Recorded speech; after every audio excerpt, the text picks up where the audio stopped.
माझी सुद्धा स्थगन आहे. मी 4 ते 5 मिनिटाच्या वर बोलणार नाही. अध्यक्ष महोदय, लोढा साहेबांना अध्यक्ष महोदय 3 मिनिटात बोलो. अध्यक्ष महोदय, अध्यक्ष महोदय बोलू द्या. माझी स्थगन आहे. अध्यक्ष महोदय, स्थगन कशी होते हा महत्वाचा मुद्दा आहे. सन्माननीय सदस्य सुधीर भाऊंनी सगळी भूमिका मांडली आहे. अध्यक्ष महोदय, खरा प्रश्न आहे, या राज्यामध्ये लोकशाही मार्गाने कारभार चालणार आहे का? नंबर 1. संविधानाने कारवाया होणार आहेत का? नंबर 2. कायद्याचा भंग होणार आहे का? नंबर 3. तो आज विरोधी पक्षनेत्यांच्या बाबतीत आहे, उद्या सदनातल्या कोणाच्याही किंवा बाहेरच्याही कोणाच्या बाबतीत होऊ शकतो. म्हणून ही स्थगन महत्वाची आहे. हे 57 महत्वाचं आहे. खरं तर आम्ही सुरुवातीला म्हटलं की सगळा कारोबार बाजूला ठेवून हे आपण घ्या, आपण विनंती केली. आता आमचा अध्यक्ष महोदय शांतपणे ऐका, आम्ही जास्त बोलणार नाही. अध्यक्ष महोदय, अध्यक्ष महोदय, काय घटनाक्रम आहे? सन्माननीय विरोधी पक्ष नेत्यांनी एक प्रेस कॉन्फरन्स घेतली. त्या प्रेस कॉन्फरन्स मध्ये अध्यक्ष महोदय त्यांनी वाचून काय दाखवलं? अध्यक्ष महोदय, पत्र वाचून दाखवलं. पत्र, पेन ड्राईव्ह नाही, पेन ड्राईव्ह नाही. ऑफिस ऑफ सिक्रेसी ऍक्ट अंतर्गत तुम्ही गुन्हेगार होऊ शकता, गुन्हेगार करता येतं. साक्षीदार म्हणून तुम्हाला बोलू आणि गोष्टीशी सहमत होतील की प्रेस कॉन्फरन्स मध्ये माननीय विरोधी पक्ष नेत्यांनी डीजीचं पत्र वाचलं. त्याच प्रेसमध्ये सांगितलं की ही जी पेन ड्राईव्ह आहे याच्यामध्ये सेन्सिटिव्ह इन्फॉर्मेशन आहे आणि म्हणून विसल ब्लोअर ऍक्ट नुसार मी हे कॉम्पिटंट ऑथॉरिटीकडे देतोय आणि दिल्लीला जाऊन कॉम्पिटंट ऑथॉरिटी म्हणून होम सेक्रेटरीकडे त्यांनी दिलं. अध्यक्ष महोदय, भ्रष्टाचार उघडकीस आणला, राज्याचा फायदा केला, करोडोचा अपव्यवहारापासून वाचवलं किंवा तो समोर आणला. अध्यक्ष महोदय, हे प्रकरण पहिलं नाही. अध्यक्ष महोदय, माझ्या हातामध्ये 3 जजमेंट आहेत. अध्यक्ष महोदय, सगळे मी वाचत नाही. अध्यक्ष महोदय, याच पद्धतीने अध्यक्ष महोदय मे 2018 मध्ये नॅशनल हेराल्डच्या केसमध्ये सन्माननीय खासदार सुब्रमण्यम स्वामी यांनी सुप्रीम कोर्टाला सांगितलं, सन्माननीय मंत्री महोदय याची नोंद घ्या, पोलिसांना खरं तर याची माहिती असली पाहिजे, असेलही माझं तर म्हणणं मुद्दाहून दडपली जाते. आणि काय म्हटले सुब्रमण्यम स्वामी, माझ्याकडे ही सिक्रेट इन्फॉर्मेशन कशी आली? सकाळी मी वर्तमानपत्र घ्यायला गेलो, दरवाजावर पेपर बरोबर ते डॉक्युमेंट मिळालं. त्याच्यावर सन्माननीय अध्यक्ष महोदय कोर्टाने सुद्धा न्याय देताना सांगितलं, आम्ही हे डॉक्युमेंट ग्राह्य धरू. ऑफिस ऑफ सिक्रेसी ऍक्ट नाही म्हटलं. अध्यक्ष महोदय, केवळ मे 2018 नाही, अध्यक्ष महोदय मार्च 2019 एन राम हिंदूचे मालक राफेलच्या प्रकरणामध्ये अध्यक्ष महोदय त्यांनी ते डॉक्युमेंट जे आणलं ते डिफेन्स डॉक्युमेंट, प्रिव्हिलेज डॉक्युमेंट. आणि अध्यक्ष महोदय त्यावेळेला ते गंभीर स्वरूपाचं सिक्रेट डॉक्युमेंट डिफेन्सशी संबंधित. अध्यक्ष महोदय, राम साहेबांच्या वकिलांनी काय म्हटलं, we did not steal the document from the ministry of defence, we got them from the confidential sources. No force on earth, या जगातली कुठली ताकद, no force on earth can make me or us reveal the source of the document because we have given the word. अध्यक्ष महोदय, supreme कोर्टाने मान्य केलं. अध्यक्ष महोदय, जगातली कुठली ताकद मला हे विचारू शकत नाही, हे सुप्रीम कोर्टाने एनरामच्या प्रकरणात मान्य केलं. अध्यक्ष महोदय, शेवटचा मुद्दा एप्रिल 2020 याच प्रकरणामध्ये राफेलच्या 2 सन्माननीय व्यक्ती यशवंत सिन्हा आणि अरुण शौरी परत रिव्ह्यूला गेले. 3 कोर्टांचे जजेस, 3 जजेसचं कोर्ट आणि ज्यामध्ये चीफ जस्टिस पण होते. अध्यक्ष महोदय, त्यामध्ये तर हा दावा केला गेला की हे डॉक्युमेंट जे आहे हे इलिगली मिळाले आणि लीक झालेलं आहे, कोर्टाने ग्राह्य धरू नये. अध्यक्ष महोदय, जस्टिस गोगोई, जोसेफ आणि कौल या 3 जजेसने हे लीक असलं तरी कुठल्या मार्गाने मिळालं महत्वाचं नाही, आम्हाला या डॉक्युमेंटची सत्यता बघायला लागेल, हे सुप्रीम कोर्टाने अध्यक्ष महोदय मान्य केलं. अध्यक्ष महोदय, आणि अध्यक्ष महोदय, अशा पद्धतीने भ्रष्टाचार रोपण करणारा एक डॉक्युमेंट कॉम्पिटंट अथॉरिटीकडे दिला म्हणून तुम्ही ऑफिस ऑफ सिक्रेसी ऍक्ट खाली साक्षीदाराची नोटीस देणार आणि प्रश्न काय विचारणार? प्रश्न तर असा विचारणार की तुम्ही ऑफिस ऑफ सिक्रेसी ऍक्ट भंग करता का, म्हणजे गुन्हेगार करायला निघाले का तुम्ही? अध्यक्ष महोदय, अशा पद्धतीने जर गुन्हेगार करायला निघाला असाल तर अध्यक्ष महोदय प्रश्न हा निर्माण होतो, लोकशाही, संविधान, सुप्रीम कोर्ट आणि कायदा याचं संरक्षण या राज्यातल्या नागरिकांना आणि विरोधी पक्षनेत्यांना आहे की नाही हा प्रश्न आहे. आणि म्हणून अध्यक्ष महोदय, सन्माननीय सुधीर भाऊ निश्चय सांगितलं म्हणून एवढंच सांगतो की देवेंद्रजींची कार्यपद्धती जी आहे भ्रष्टाचाराला लपवण्याची नाही, भ्रष्टाचाराला उघड करण्याची आहे. आणि म्हणून अध्यक्ष महोदय एक शेअरच सांगतो. अध्यक्ष महोदय आता नको शेअर. अध्यक्ष महोदय नको सांगू. अध्यक्ष महोदय, या प्रकरणामध्ये प्रश्न काय विचारले? 2 तास चौकशी केली. विचारा ना. माननीय छगन भुजबळ साहेब म्हणाले चौकशी मागितली तर काय हरकत नाही ना. आम्ही कधी नाही म्हटलं नाही, सगळे माहिती देऊ, पण तुम्ही विटनेस म्हणून नोटीस द्याल आणि मग प्रश्न आरोपी करण्याचे विचाराल तर हे अध्यक्ष महोदय सुप्रीम कोर्टालाही मान्य नाही, तुम्ही हे करूच शकणार नाही. आणि म्हणून अध्यक्ष महोदय, जहां से तेज हवाओं का आना जाना है, जहां से तेज हवाओं का आना जाना है, दिया हमें वही लगाना है, दिया हमें वही लगाना है. इबादत की जगह तू ना हमें बता, इबादत की जगह तू ना हमें बता, हमें पता है हमारा सर कहां झुकाना है. आणि म्हणून तुमच्या गिदर धमकीला आम्ही घाबरत नाही. अध्यक्ष महोदय, आपण संरक्षण द्या. या सभागृहातल्या सगळ्या सदस्यांना कायद्याचं संरक्षण देणं हे आपल्या हातात आहे, ते आपण करावं अशी माझी विनंती आहे. लोढा साहेब काय पॉइंट ऑफ इन्फॉर्मेशनवर बोलतात. लोढा साहेब. नहीं अध्यक्ष महोदय, मेरा एक छोटा सा विषय था. भारत के अंदर एक बहुत अच्छी कश्मीर की समस्याओं को लेके कश्मीर फाइल्स करके पिक्चर आई है. भारत के कई राज्यों ने उसको टैक्स फ्री किया है. मैं माननीय वित्त मंत्री जी यहाँ पर बैठे हैं, उनसे निवेदन करना चाहता हूँ कि कश्मीर फाइल्स को महाराष्ट्र के अंदर भी तुरंत टैक्स फ्री घोषित करें.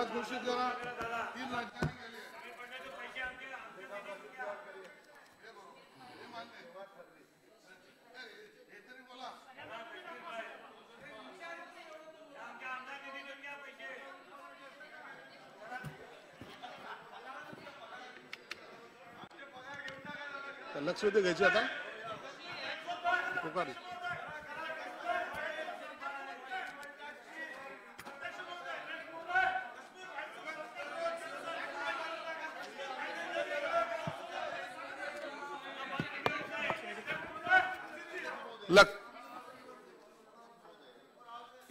इतकी गंभीर चर्चा झाली असताना नियम 57 अन्वय या ठिकाणी अध्यक्ष महोदय प्रिव्हिलेजच्या मुद्द्यावर अध्यक्ष महोदय सन्माननीय ज्येष्ठ सदस्य सुधीर भाऊ आणि सन्माननीय आशिष भाऊनी मुद्दा मांडला.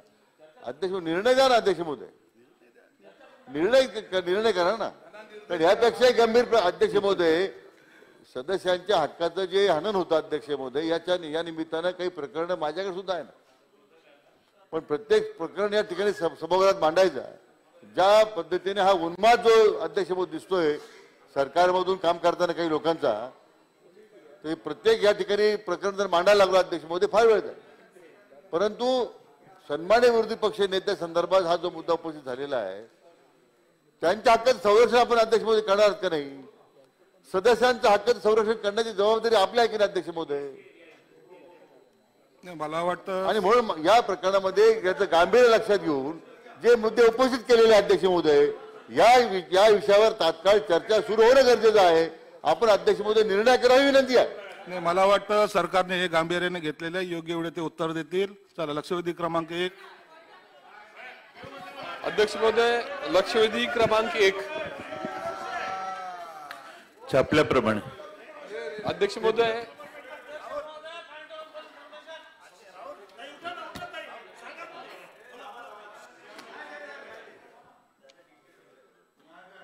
अध्यक्ष महोदय,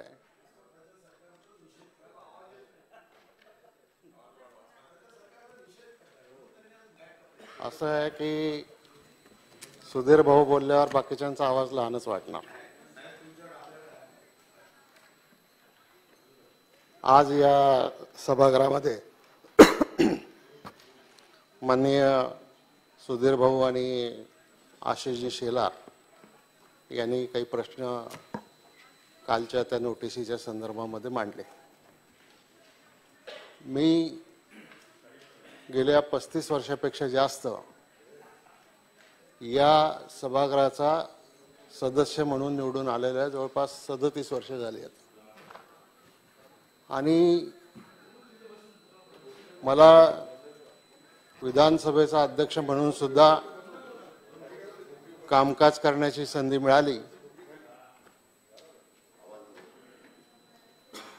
मिळाली आणि या सभागृहातल्या प्रथा, परंपरा, प्रोटोकॉल, प्रिव्हिलेज या सगळ्याच्या बाबतीत मला माहिती आहे. आणि आमचे मित्र सन्माननीय विरोधी पक्ष नेते त्यांनाही हे सगळं माहिती आहे की प्रिव्हिलेज काय. मी सभागृहातल्या सदस्यांच्या प्रिव्हिलेजच्या संदर्भामध्ये कुठेही त्याच्यामध्ये दुमत नाही. ज्या केसेस तुम्ही वाचून दाखवल्या, सभागृहामध्ये कुठली माहिती दिली तर त्याच्या संदर्भामध्ये सदस्यांना कोणी काही विचारू शकत नाही.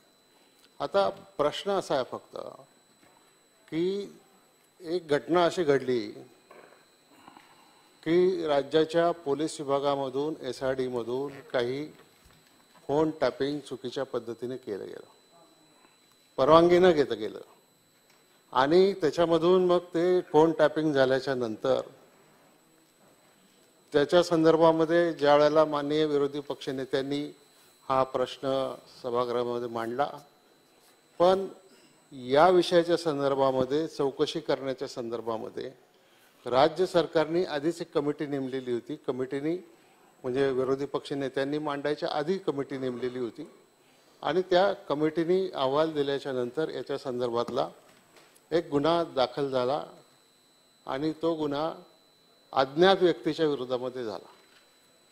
आता ज्या वेळेला एखादा गुन्हा दाखल होतो त्यावेळेला त्या गुन्ह्याच्या संदर्भातलं चौकशीचं काम तपास अधिकाऱ्यांच्यावर असतं. तपास अधिकाऱ्यांनी गुन्ह्याचा तपास करत असताना 24 लोकांचे त्याच्यामध्ये जबाब घेतले, जे प्रश्न त्यांना वाटले. आणि CRPCचा 160 जो तुम्ही आपण सांगतो तो CRPCचा 160 मध्ये दुसरं तिसरं काही नाही.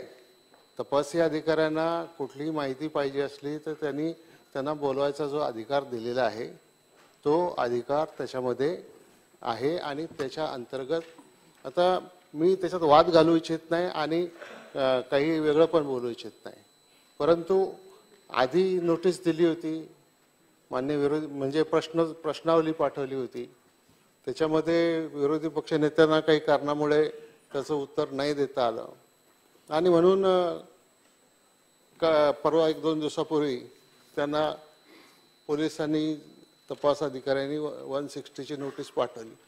160चा अर्थ एवढाच की तुम्ही याच्या संदर्भामध्ये तुमचा जबाब द्या. आता तो जबाब पोलीस स्टेशनमध्ये घ्यायचा का घरी घ्यायचा याचं जी काही चर्चा झाली त्याच्यानंतर तो जबाब घरी घ्यायचं ठरलं आणि त्याप्रमाणे काल जबाब घेतला.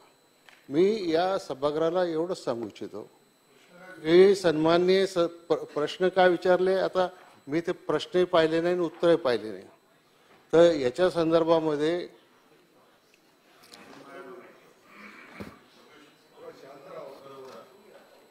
सागर असतील ना, सागर असल्याशिवाय असं बोलू शकत नाही.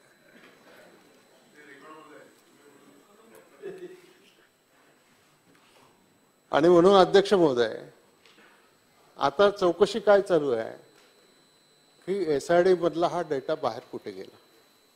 आता याच्या संदर्भामध्ये माननीय विरोधी पक्ष नेत्यांनी पेन ड्राईव्ह दिला, केंद्रीय सचिवांना दिला. आता तपास यंत्रणा तपास करत असताना केंद्रीय सचिवांना सुद्धा त्या ठिकाणी पोलीस विभागाने पत्र पाठवून तो पेन ड्राईव्ह तुम्ही आम्हाला उपलब्ध करून द्या अशी मागणी केलेली आहे. आता कुठल्याही एखाद्या गुन्ह्यामध्ये तपास पूर्ण करायचा असेल तर त्याच्यामध्ये सगळे जे संबंधित आहेत त्यांचं सगळ्यांचं सर्कल पूर्ण व्हावं लागतं आणि ते सर्कल पूर्ण करण्याच्या दृष्टिकोनातून माननीय विरोधी पक्षनेते यांनी त्याच्यामध्ये आपल्याकडे काय माहिती आहे. आता शेवटी पोलिसांनी काही जरी प्रश्न विचारले तरी त्याचं उत्तर काय द्यायचं हा ज्याचा त्याचा वैयक्तिक प्रश्न आहे. आणि त्यामुळं माझं असं मत आहे की हा एक रुटीनचा भाग आहे. मग आज ते असतील, उद्या आणखीन कोणी असतील तर हे, आणि मी आपल्याला म्हणजे मी थोडं कायदा शिकलो पण कदाचित माझ्या माहितीत फरक असेल तर आपल्याला क्रिमिनल केसेसमध्ये कोणाला इम्युनिटी नाही आहे आणि विरोधी पक्षनेत्यांना जी नोटीस पाठवली ती आरोपी म्हणून नाही पाठवलेली, ती जबाब देण्यासाठी त्यांच्याकडं जी माहिती उपलब्ध झाली ती कुठून झाली काय झाली ते त्यांनी सांगितलं असेल, वर्तमानपत्रातून मिळाली किंवा आणखीन काय इकडून तिकडून मिळाली. त्यामुळं या विषयामध्ये जाणीवपूर्वक विरोधी पक्षनेत्यांना अडचणीत आणण्याचा, त्यांना कुठल्या कटात फसवण्याचा वगैरे असा अजिबात शासनाचा संबंध नाही. त्याच्यामध्ये पोलीस तपास अधिकारी जो आहे तो तपास अधिकारी त्याच्या संदर्भामध्ये चौकशी करेल आणि त्याच्यामधून अंतिम निर्णय त्याच्यामध्ये होईल. म्हणून माझी आपल्याला विनंती आहे की हा विषय आपण या ठिकाणी थांबवावा. माननीय मंत्री महोदयांनी नीट विषय मांडला आहे. फक्त मंत्री महोदय काही 2-3 गोष्टी मला आपल्याला यात सांगायच्या आहेत. पहिली गोष्ट अशी की मला प्रश्नावली पाठवल्यानंतर मी लेखी उत्तर देऊन कळवलं होतं की मी याचं उत्तर देणार आहे. कारण मी आधीच सांगितलं प्रिव्हिलेज वगैरे मला यात वापरायचंच नाही, कारण लपवण्यासारखं काहीच नाही आहे. महत्वाचं काय आहे, प्रश्नावलीतले प्रश्न आणि काल आलेले प्रश्न यातला जो गुणात्मक फरक आहे, प्रश्नावलीतले जे प्रश्न होते ते साक्षीदाराकरता होते, काल जे प्रश्न मला विचारण्यात आले ते आरोपी करता होते.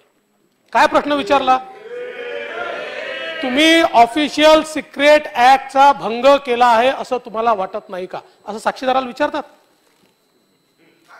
असं विचारतात. आणि अध्यक्ष महोदय असे 4-5 प्रश्न आहेत. त्यातनं हे लक्षात आलं की जाणीवपूर्वक कोणीतरी आधीची प्रश्नावली बदलून जी साक्षीदाराकरता होती या व्यक्तीला कुठे गुंतवता येतं का, आरोपीसह आरोपी करता येतं का, अशा प्रकारचे 4 प्रश्न त्याच्यामध्ये होते. काही फरक पडत नाही, काहीच नाही, कारण मी वकील आहे, मला समजतं. त्यामुळे मी तर ऑफिशियल सिक्रेट ऍक्ट सोडून द्या, मी तर या ठिकाणी विसल ब्लोअर्स ऍक्ट प्रमाणे, म्हणजे विरोधी पक्षनेता नाही, साधा एक माणूस म्हणून देखील, एक नागरिक म्हणून देखील विसल ब्लोअर्स ऍक्ट प्रमाणे मी या ठिकाणी पूर्णपणे सॅनिटाइज्ड आहे, पूर्णपणे मी त्याच्यात प्रोटेक्टेड आहे आणि मी अतिशय जबाबदारीने वागलो. त्या ट्रान्सक्रिप्ट माझ्याजवळ होत्या, ज्या संध्याकाळी तुमच्या मंत्र्यांनीच प्रेसला दिल्या, त्या माझ्याकडे होत्या. पण त्या ट्रान्सक्रिप्ट मधनं कोणाची बदनामी होऊ शकते या हिशोबाने मी त्या ठिकाणी सांगितलं ट्रान्सक्रिप्ट आहेत, पण मी या केंद्रीय गृह सचिवांना देतोय, कारण ते कॉम्पिटंट अथॉरिटी आहे. IAS अधिकाऱ्यांची कॉम्पिटंट अथॉरिटी, IPS अधिकाऱ्यांची केंद्रीय गृह सचिव आहेत आणि मी त्यांना ते नेऊन दिलं. आणि म्हणून मला असं वाटतं की या संदर्भात कालचे प्रश्न पाहिल्यानंतर माझ्या लक्षात आलं की याला काहीतरी राजकीय वळण येत. मला अडचण नाही आहे, मी फेस करायला तयार आहे. बघा, तुम्ही मला इतके वर्ष ओळखता आणि मी ज्या घरातनं येतो ना, माझ्या हो, मी तुम्हाला ओळखतो, म्हणूनच तुमच्यावर आरोप करत नाही. मला लक्षात प्रश्न कुठे बदलले हे मला माहिती आहे, ते कोणी बदलले हे मला माहिती आहे, पण तरी काही फरक पडत नाही. त्यांना माहिती नाही मी कुठनं येतो. माझ्या वडिलांना 2 वर्ष इंदिराजींनी जेलमध्ये ठेवलं होतं, 2 वर्ष, कुठलाही गुन्हा नव्हता. माझ्या काकूला 18 महिने जेलमध्ये ठेवलं होतं, कुठलाही गुन्हा नव्हता. त्यामुळे जेल बिलला घाबरणारे आम्ही लोक नाही आहोत, जनतेकरता लढणारे लोक आहोत आम्ही. त्यामुळे ज्यांनी ही प्रश्नावली बदलली ना, त्यांनी हे लक्षात घेतलं पाहिजे, अशा प्रकारच्या जे काही भ्रष्टाचाराचे मुद्दे आहेत याच्यावर आम्ही लढतच राहणार आहोत, काही झालं तरी लढणार आहोत. आणि म्हणून ठीक आहे, त्याच्यावर तुम्हाला काय करायचं असेल, सरकारची भूमिका काय असेल, पोलिसांची काय असेल, जी काही कायदेशीर लढाई असेल ते आपण लढूया.